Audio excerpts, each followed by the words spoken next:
Let's talk about how you get caffeinated up in the morning. Yeah. So this is a thing that's very near and dear to my heart. So much so that I'm actually launching the first of its kind low acrylamide certified organic, certified mold-free coffee. I'm not even going to tell you the name because I don't want to advertise my coffee here. There are lots of good mold-free USDA organic coffees out there. But please, if you are a coffee drinker, spend a little bit of extra money, marginally more money. It's going to cost you 10 to 15% more to get USDA organic certified mold free. Um, Coffee has a very specific type of mycotoxin called ochratoxin A. And depending on how it's stored, it may also have aflatoxins. And, not to sound like I'm fear mongering, but, my entire family, including myself, and got pretty severe ochratoxin A poisoning. We're big coffee drinkers. I'm a big fan of coffee.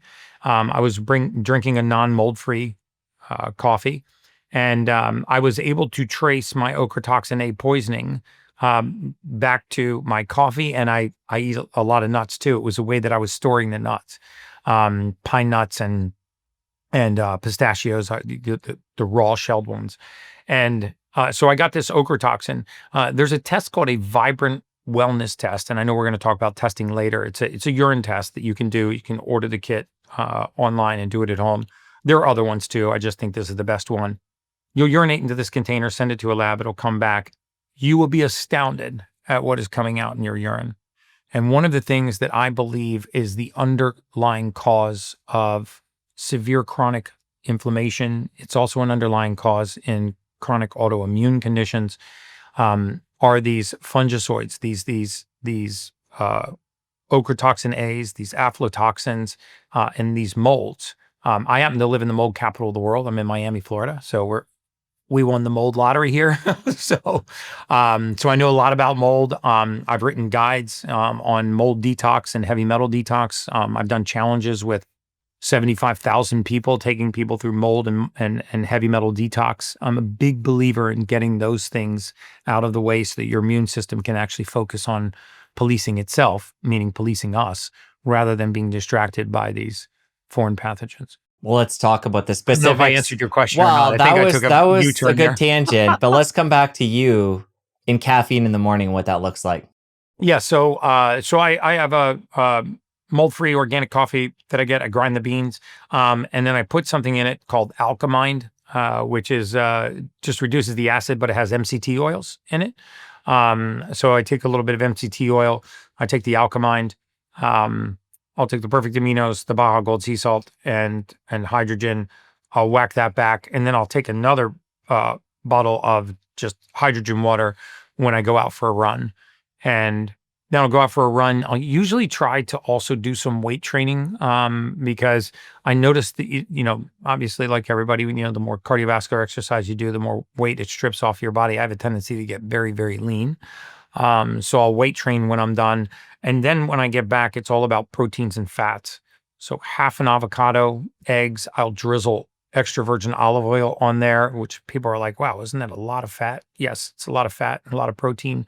And then I usually will take a fistful of berries and put those on a plate. Berries are lowest on the glycemic index. So blueberry, blackberry, raspberry, strawberry, these are going to be significantly lower than mangoes, apples, oranges, or other fruits that we throw into a blender. So I'm a big berry fan. I eat those in the morning. And then in my other two meals, I intentionally try to include some type of fermented vegetable. The further that I go down the fermented vegetable route, the more convinced I am about the need for fiber, and not just fiber that is insoluble, that creates bulk, but also soluble fiber that turns into these free fatty acids. Because these free fatty acids have very profound anti-inflammatory and antioxidative effects in the body. They're excellent for your endothelium, for the lining of your blood vessel.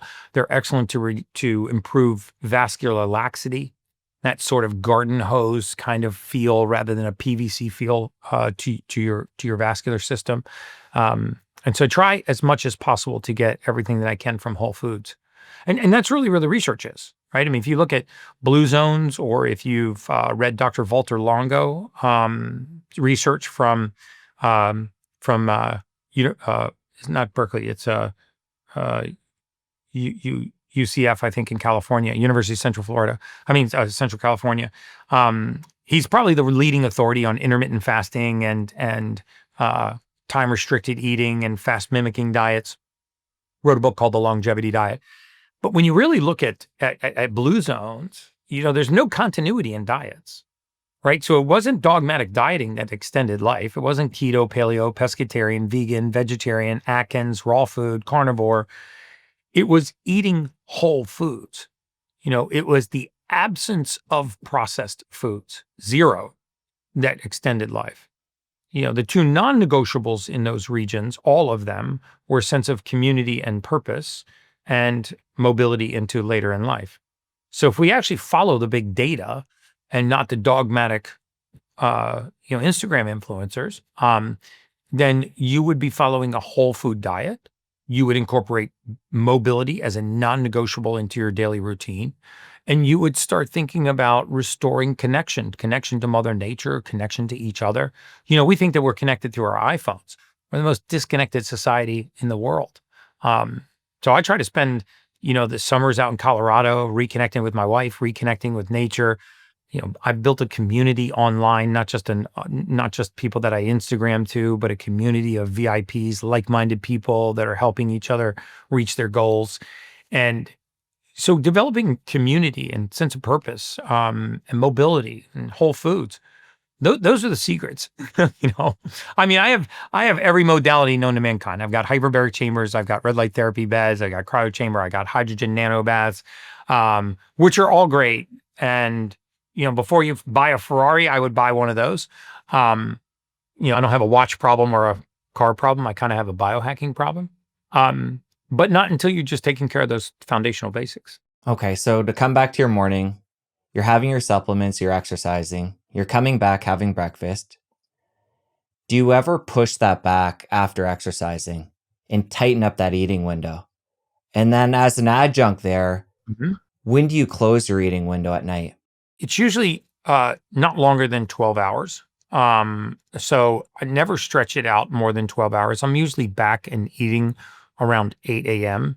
And so I won't put any solid food in my mouth after 8 p.m. I'm usually in bed by 10:30. That's my target bedtime. I notice the more consistent I am with going to bed, the better my sleep scores are. And I track my sleep scores both through the 8 Sleep and through Whoop. I've built a really healthy sleep routine, which I could share with you. It wouldn't cost you anything. Most of us are not really paying attention to our sleep. Sleep is probably the most bullied thing in our schedule. It's sort of the stepchild of our day. When you ask most people what they do to go to bed, they go, "What do you mean? I just got to get in bed." And then you say, "Well, what time do you go to bed?" Well, whenever I'm done my whatever I have to do for the day. And so I'm usually eating between 8 and 9 o'clock in the morning. I'm not super rigid and dogmatic about it, but it is always very high fat and very high protein. And I do eat a lot of grass-fed meats. I eat a lot of pasture-raised eggs. I eat a lot of free-range chicken. I eat a lot of line-caught fish. I